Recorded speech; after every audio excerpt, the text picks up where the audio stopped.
Hey everyone, welcome to another video. It's Simon Hurley from Inklips. Today I'm going to be showing you how to do mass producing cards using the MISTI, and I'm also participating in a fun blog hop from Mint Owl Studio. Mint Owl Studio is a new stamp company out there on the market, and she's creating some really awesome and fun stamps. This is the grand opening blog hop, and today I'm using the Snowman hug stamp set, which has the big snowman with the tree on it, and then the Snowman and different sentiments you can add after it, and a couple of different snowflakes. To make life a lot easier in mass producing these cards and have all the images land in the exact same spot, I'm going to be taking this snowman stamp, lining it up on one of the card pieces, and I'm going to be using the laser etched MISTI to do all my stamping today. This was provided by Ileana from My Sweet Petunia. She very kindly sent me one of these to show you guys how it works and a lot of different techniques you can use for it, so be on the lookout for this in many more videos as well. So I'm using Memento Tuxedo black ink, and I'm inking up my snowman and stamping it down. This way, since the snowman is already stuck to the MISTI panel on the top, I can easily stamp all these images exactly in the same spot on all 6 card bases with no mistakes. If you do have any skipping in your stamping as well, you can always double stamp it to make the imperfections go away, because with the MISTI, your stamp will land in the exact same spot, so it gives you almost perfect stamping every time. So I'm continue stamping all those 6, and then I'm going to be using some Copic markers to color in all of my images here. So I'm going to be starting by using my W1 Copic marker, and I'm going to be adding lots of different shadows to this snowman here. When you're doing like white or different snow pieces like that, you want to make sure to add shadows to add lots of depth to your image here. That way it won't look too bland, and actually if an image is white, you want to add lots of different shadows to it to make it look like it has lots of depth. So I'm just going to continue adding shadows to the snowman and also the snow hill that he's sitting right on top of, and I'm going to blend this out later.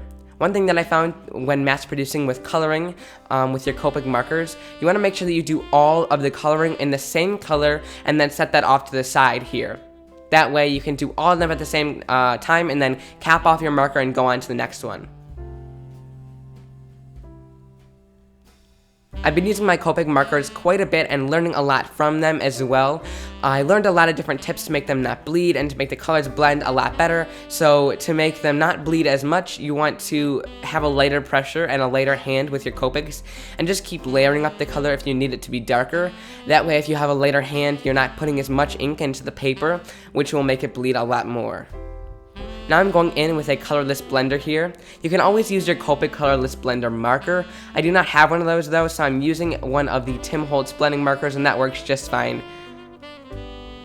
I'm using the bullet tip on that so I can get nice fine detail in there and blend all this color back out to white. Now when you're using this colorless blender here, you want to make sure you wait until your Copic markers dry before you judge how it looks. It will look better when it's dry, because then all the ink will kind of set into the paper how it's supposed to be, because I find that when it's drying it looks a little bit strange, and I have the tendency to kind of want to throw it out right in the middle of a project. So by using this blender marker, it's blending all that gray back out to white, so it won't give you as harsh of a line as if you were just to use your gray marker on here. I'm not adding too much depth and shadow into this image. I could go a lot darker, but I wanted to keep it pretty light since it is a little bit of a smaller image, so I just want to keep it nice and bright and light. So I've done that with all the 6 cards, and now I'm going in with R37, which is my darker color, and I'm going to then bring in R35 for blending in the lighter color on the heart. So like I mentioned, I'm starting out with the darker color here, and I'm adding it to one side of the heart, and I'm doing that on all of the images. I'm then going in with the lighter color, which is R35, and then pulling that color in there. And I find that working in batches like this works a lot better than doing them all individually, because it takes a lot less time. I'm going to be using those same markers to color some of the glove ends, and I'm also going to be coloring some of the gloves as well. I'm doing 3 of the glove kind of bands around the glove, and I'm going to do 3 of the actual glove in red, and then I'm going to bring in my lighter color, which again is R35 here, those same colors that I used on the heart, and I'm going to just blend all those gloves out. Now the reason I'm doing 3 and 3 of each color is because I'm going to bring in some teal colors in just a minute here. So before I do that, I'm going to be adding some cool gray 5, so this is C5 marker onto the hat, and I'm again just doing this on all of them, adding it into the left side of the hat here. So I'm just using the brush nib of my marker and flicking in some soft color on the side of his hat. After I've done that, I'm going to be coming in with some warm gray 3 marker, this is W3, and I'm going to be blending all of that color out there. I'm not using another cool color here, I wanted his hat to be a little bit warmer, so I'm just adding that warm 3 in there, and this will just blend the whole thing out. So now to color in that Christmas tree, I'm going to be using some G17. This is going to be my darker color here.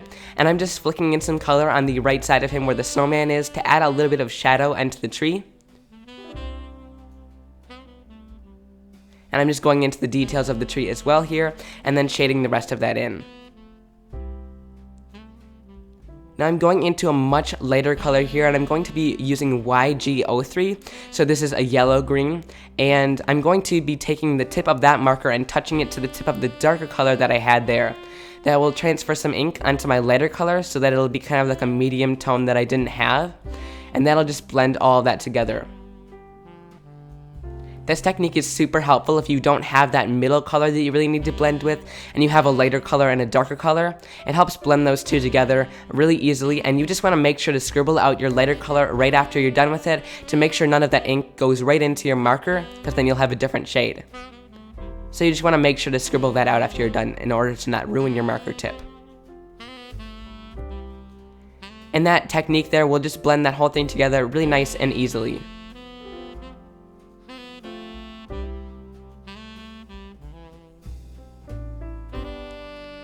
So I'm going to quickly do that on one more tree here so you guys can see that again. I'm just using that G17 and adding a little bit of color on the right side.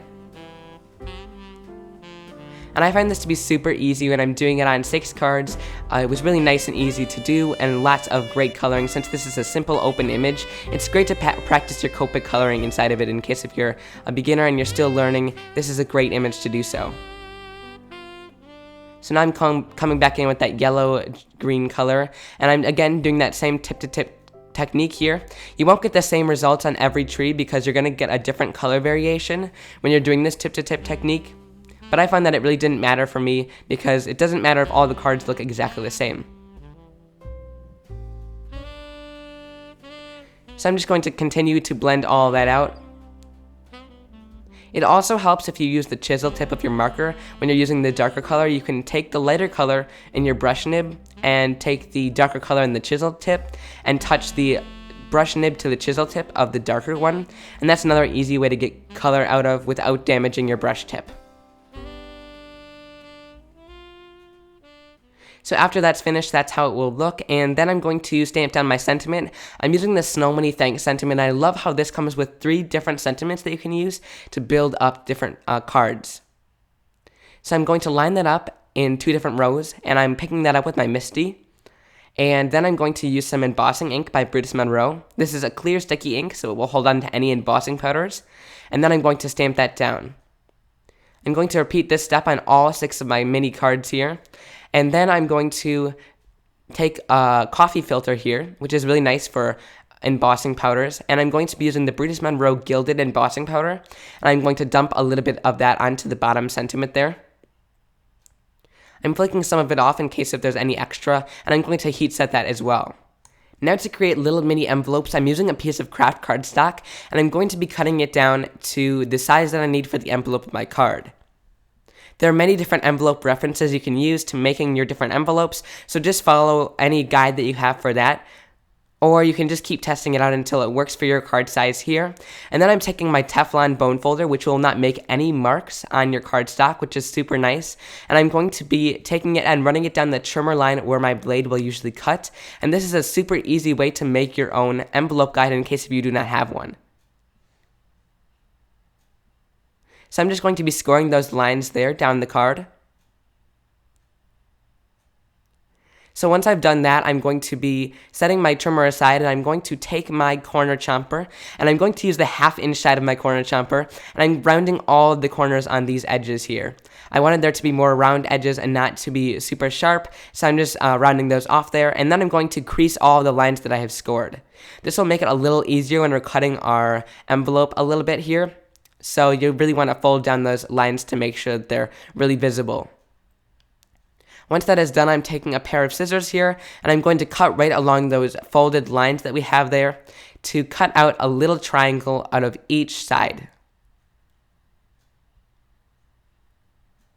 This is just to make it so that there is no extra paper on your envelope. It'll make your envelope a little bit less bulky so that it goes through the mail really nicely. And then I'm going to fold down all the edges and add some adhesive in there. I use just some tape runner here, but you might want to use a little bit of a stronger adhesive to hold it together through the mail.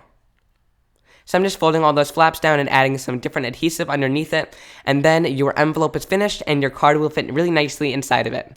Thank you guys so much for stopping by and watching my YouTube video today. I hope you really enjoyed learning a little bit more about how to mass produce cards using the MISTI. I really enjoyed making these Christmas cards today, and I think it would be a fun idea to mass produce all these cards and send them out this Christmas season. If you guys would like to check out any of the stamps that I've used in today's video, you can stop over my MintOwlStudio.com. She has a lot of great stamps there already, and there are many more to come in the future. I will have all the links down below to the products that I've used in today's video for you guys to purchase, and if you will stop by my blog, inklips.com, you can find much more information about this card and many more still photos and inspiration. I will also have a complete supply list over there as well, so you guys can go check it out. I hope you guys really enjoyed this video. If you did, please leave a big thumbs up, and please subscribe to my YouTube channel. I would really appreciate it. I will leave a link to the next person in the hop and their video, and I hope you guys will really keep hopping along and leave some comments in their YouTube videos, and you will be entered for a chance to win a stamp from Mint Owl Studio. Thanks for stopping by, and I'll see you guys again soon. Have a great day.